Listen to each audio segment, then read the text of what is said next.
হায় আল্লাহ, আমি কোথায় এসেছি? কেউ কি আছো? বাঁচাও আমাকে। আমি চিৎকার করছি তো করছি, কেউ আমার আওয়াজ শুনছে না। ভয় তো আমার আত্মা শুকিয়ে যাচ্ছে। সে মনে মনে ভাবছে। আমি এখানে কিভাবে এসেছি? হঠাৎ তার মনে পড়ল সব। রীতি একটা দোকানে গিয়েছিল। দোকানের সামনে থেকে তাকে দুজন লোক মাইক্রোতে টেনে তুলেছে। কিন্তু লোকগুলো এমন কেন করলো? আমার সাথে তো কারোরই শত্রুতা নেই। আল্লাহ, ওরা কি এখন আমার কিডনি চোখ সব বিক্রি করে দেবে? আমি চেঁচিয়ে বললাম, দেখুন কে আছেন, আমায় ছেড়ে দিন। আমার কিডনি নিয়ে আপনারা বেশি দিন বাঁচতে পারবেন না। আমি একদমই নিজের যত্ন নিই না। রীতির পরিচয়টা দিয়ে নেই। গল্পের নায়িকা রীতি খান। সে ইন্টার সেকেন্ড ইয়ারে পড়ে। বাবা মার একমাত্র আদরের মেয়ে। এদিকে মেয়েলি কণ্ঠ অনুসরণ করে মেজর রাজ একটা রুমে ঢুকলো। সে নিজের রিভলভারটি পকেটে ঢুকিয়ে মেয়েটির কাছে গেল। রিধি তা দেখে মনে মনে বলল, লোকটির হাতে রিভলভার! ও মাই গড! আমাকে মেরে টেরে দেবে না তো? আমি মেয়েটির কাছাকাছি আসতে সে চিৎকার করে বলল, খবরদার কাছে আসবেন না, নয়তো আমি একটা ঘুষি মেরে আপনার নাক ফাটিয়ে দেবো। কাছে না আসলে আপনার বাঁধন খুলবে কে?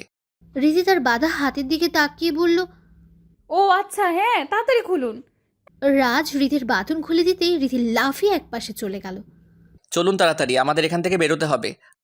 রিধি মুখ বাঁকিয়ে বলল, শখ কত! আমি এখান থেকে বের হই, আপনি আমার কিডনি বিক্রি করেন। এই সুযোগ আমি আপনাকে দিব না। আমি এখানেই বসে থাকবো। Are you crazy? আমি আপনাকে উদ্ধার করতে এসেছি। তার প্রমাণ কি? রাজের এই মুহূর্তে মাথাটা গরম হয়ে যাচ্ছে। তবুও নিজেকে শান্ত করে বুক পকেট থেকে নিজের আইডি কার্ডটা বের করে দেখালো। আর সেই কার্ড দেখে রিধি লাফিয়ে রাজকে জড়িয়ে ধরল। আমি তো অবাক, এই মেয়ে করছেটা কি? আপনি মেজর, মানে আপনি সেনাবাহিনীতে কাজ করেন? ও মাই গড, কি সৌভাগ্য আমার! You know, I love army. আমার সেই ছোট্টবেলার ইচ্ছে আর্মির সাথে প্রেম করব। সে আমাকে বদমাশ পোলাদের হাত থেকে বাঁচানোর জন্য নায়কের মতো ঝাঁপিয়ে পড়বে, আর দুই হাতে দুটো পিস্তল নিয়ে ডিসুম ডিসুম ডিসুম করবে।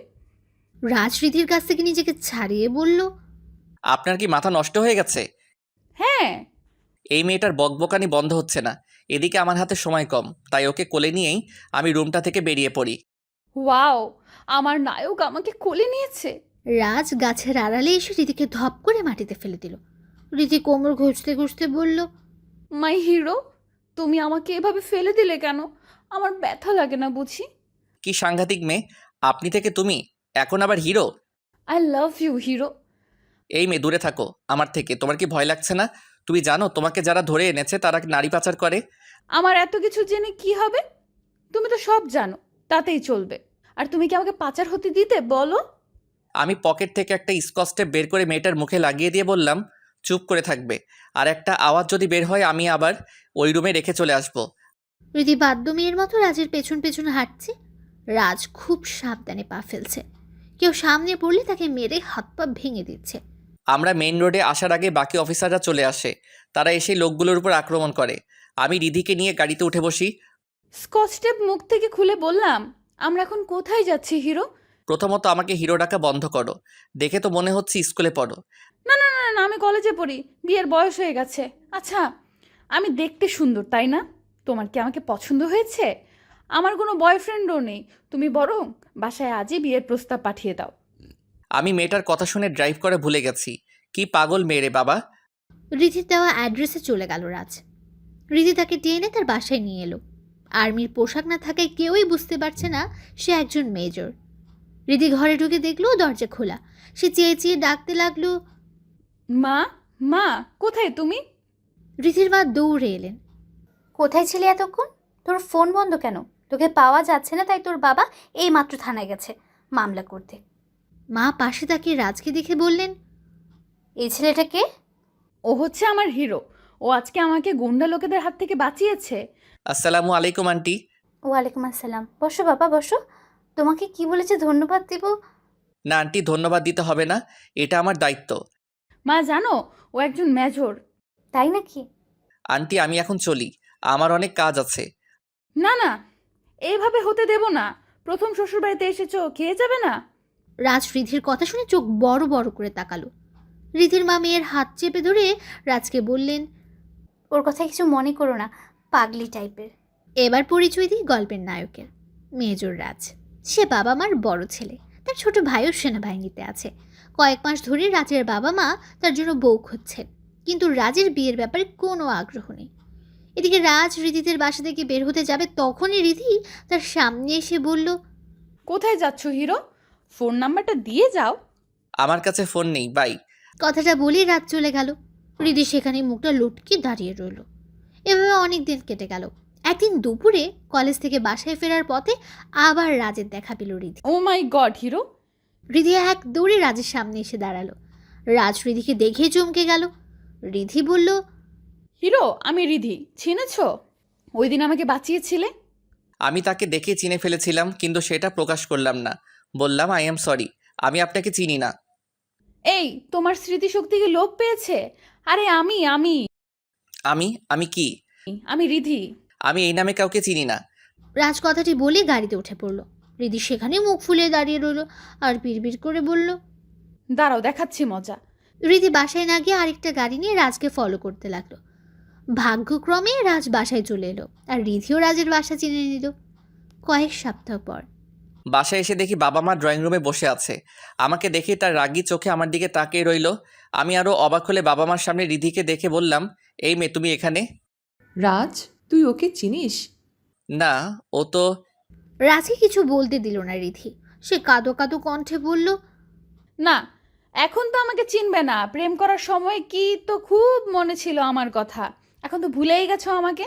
এতদিন এত স্বপ্ন দেখিয়েছো, কিন্তু বিয়ে করার আশা দিয়ে এখন আর বিয়ে করছো না। আমি কি অপরাধ করেছি বলো? এই মেয়ে, তোমার কি মাথা নষ্ট হয়ে গেছে? কি যাতা বলছো? একদম চর মেরে সবকটা দাঁত ফেলে দেব। রাজ, রাজের কথা শুনে তার মা ক্ষেপে গেলেন। তিনি রাগী কণ্ঠে বললেন, তোর তো সাহস কম না? তুই আমার বৌমাকে চর দিবি বলছিস? সাহস থাকলে দিয়ে দেখা, তারপর দেখিস আমি তোর কি করি। মা, তুমি ওর পক্ষে বলছো? তুমি জানো না ও একটা ফ্রড মেয়ে। ও মিথ্যা কথা বলছে। ওর কথা বিশ্বাস করো না। রিধি না কি কান্না জুড়ে দিল। হ্যাঁ, এখন তো আমি মিথ্যা বলছি। কেউ আমার কথা বিশ্বাস করবে না এখন। আমার কাছে তো কোনো প্রমাণ নেই, কিন্তু আমি এর জ্বলন্ত জলজান্ত প্রমাণ। কেউ বিশ্বাস না করলে আমার কিছুই করার নেই। হয়তো আক্ষেপ নিয়েই আমাকে সারা জীবন বেঁচে থাকতে হবে, কারণ এত ভালোবাসার পরেও আমি তোমাকে পেলাম না।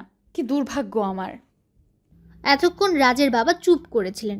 এবার তিনি মুখ খুললেন। রাজ যা করেছে তার জন্য আমরা তোমার কাছে ক্ষমা চাইছি মা। চিন্তা করো না, এই ছেলে তোমাকে ধোকা দিলেও আমরা তোমার সাথে প্রতারণা করব না। তুমি তোমার মা বাবার নাম্বার দাও, আমরা খুব শীঘ্রই তাদের সাথে কথা বলবো। আমি কান্না ভেজা কণ্ঠে বললাম, ধন্যবাদ আঙ্কেল। আপনার মতো বাবা পেয়ে আমি সত্যিই ভাগ্যবতী হব। আন্টি ভালো থাকবেন, আমি আসি। আমি হিরোকে পাশ কেটে বেরিয়ে এলাম। তাদের বাড়ি থেকে বেরিয়ে আমার খুশিতে লুঙ্গি ডান্স দিতে ইচ্ছে করছে। কি ঢিলটাই না মারলাম। এখন মেজর রাজ আমার পার্মানেন্ট হিরো হতে যাচ্ছে। 2-1 দিন পর রাজের বাবা মা বিয়ের প্রস্তাব নিয়ে রিধিদের বাসায় গেল। রিধির মা বাবা এমন প্রস্তাব প্রত্যাখ্যান করতে পারলেন না। তারা খুবই খুশি হলেন। তারপর খুব ধুমধাম করে রাজ আর রিধির বিয়ে হয়ে গেল। বাসর ঘরে রীতি বসে আছে। রাজ একটু পর রুমে ঢুকলো। রাজকে দেখে রীতি কোমটা আর একটু টেনে দিল। রাজ বিছানার এক পাশে গিয়ে বসলো আর বলল, আমি এই বিয়েটা মানতে পারবো না। তুমি জোর করে মিথ্যা কথা বলে আমাকে বিয়ে করেছো। বাবা মা সেই মুহূর্তে আমার জন্য মেয়ে খুঁজছিল, তাই তারা তোমার কথায় ফেঁসে গেছে। কিন্তু আমাকে তুমি কখনো ফাঁসাতে পারবে না। রীতি ঘোমটা উঠিয়ে রাজের গা ঘেঁষে বসে পড়লো। রাজ চমকে উঠে একটু দূরে বসতে যাবে, রীতি তাকে জড়িয়ে ধরলো। এই মেয়ে, ছাড়ো আমাকে। এভাবে সাপের মতো পেঁচিয়ে যাচ্ছ কেন? ছাড়ো বলছি। এত সহজে তো তোমাকে ছাড়ছি না স্বামী। কে তোমার স্বামী? হ্যাঁ, আমি তোমার বউ, তুমি আমার স্বামী। আর শোনো, আজ আমাদের বাসর, তাই এসব রাগ ফেলে দিয়ে আমার কাছে আসো। রাজ রীতির কাছ থেকে নিজেকে ছাড়িয়ে নিয়ে সোফায় বসে পড়লো। রিধিও বিছনা থেকে এসে সোফায় বসলো। রাজ একটু দূরে সরতে রীতি আরও ঘেঁষে বসলো। রাজ এবার বিরক্ত হয়ে বলল, কি করছো তুমি? তুমি যত দূরে যাবে আমাকে তত কাছে পাবে। My hero, my love, I love you. Allah, কোন পাগলের খপ্পরে পড়লাম। এই বিড়বিড় করে কি বলছো? কিছু না মা, মাফ করো আমায়। ছি ছি, কি বলছো এসব? আমি তোমার মা না, আমি তোমার বাচ্চার মা। কি? কি না জি। রাজ বিরক্ত হয়ে আবার বিছানায় গিয়ে শুয়ে পড়লো। রিধিও শাড়ি পাল্টে ধপ করে বিছানায় শুয়ে রাজকে আষ্টে পৃষ্ঠে জড়িয়ে ধরলো।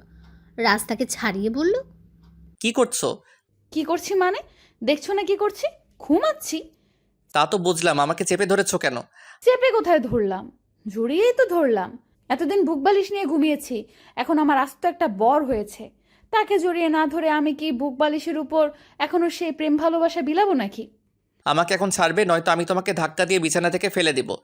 আমিও চিৎকার দিয়ে পুরো বাড়ি মাথায় তুলবো, আর তখন মাই হিরো শুধু বিছানা থেকে একেবারে ঘর থেকেই আউট হয়ে যাবে। তাই চুপচাপ চোখ বন্ধ করে ঘুমাও। সকালে পানির ফোঁটা মুখে এসে পড়তে রাজের ঘুম ভাঙল। সে চোখ খুলে দেখল রিধি একটা হাফ সিল্কের শাড়ি পরে আয়নায় দাঁড়িয়ে চুল মুছছে। রাজ মুগ্ধ চোখে রিধির দিকে তাকিয়ে রইল। রিধি আয়নায় রাজের হা হয়ে থাকা মুখটা দেখে বলল, হিরো, মুখটা বন্ধ করো, মুখে মশা ঢুকে যাবে, তখন হিরো থেকে জিরো হয়ে যাবে। শিরোনামে আসবে দেশের হিরো মেজর রাজ স্ত্রীর সৌন্দর্য দেখতে দেখতে কয়েক কেজি মশা খেয়ে ফেলেছে। রাজ বিছনা ছেড়ে উঠে হুট করে রিধিকে কোলে তুলে নিল। বেশি বকবক করা কি তোমার স্বভাব? হ্যাঁ। এখন থেকে চুপ থাকবে, নয়তো কিভাবে চুপ করাতে হয় তা আমি জানি। আচ্ছা দেখি কিভাবে চুপ করাতে পারো। ওই দিনের মতো স্কচ টেপ লাগিয়ে দিবে, তাই না? রাজ হঠাৎ করেই রিধির ঠোঁটে চুমু খেল। রিধির সাথে সাথে চমকে উঠল। সে চোখ বড় বড় করে রাজের দিকে তাকালো। কি হলো, চুপ করাতে পেরেছি? ছাড়ো আমাকে। এখন আর ছাড়াছাড়ি? সারা রাত আমাকে ঘুমাতে দাওনি, এখন তোমার শাস্তি হচ্ছে। সারাদিন আমি তোমাকে আর ছাড়বো না। রাজ ধপ করে রিধিকে বিছানায় ফেলে দিল। রিধি উঠতে যাবে, রাজ তাকে ঝাপটে ধরল। তারপর রিধির চুলগুলো মুখের উপর থেকে সরিয়ে তার পুরো মুখে আদর দিতে লাগলো।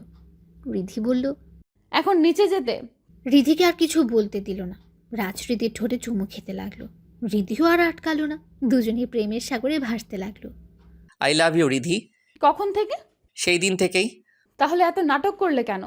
তোমার ঢঙ্গগুলো দেখার জন্য।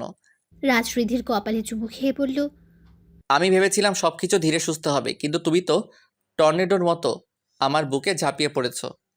রিধি আরও শক্ত করে জড়িয়ে ধরল রাজকে। সেদিন থেকে শুরু হলো তাদের নতুন জীবন। তবে সবাই বাসর রাতটাই মনে রাখে, কিন্তু রিধি আর রাজ তাদের বাসর দিনটাকেই মনে রাখবে। ধন্যবাদ সবাইকে আমাদের পাশে থাকার জন্য।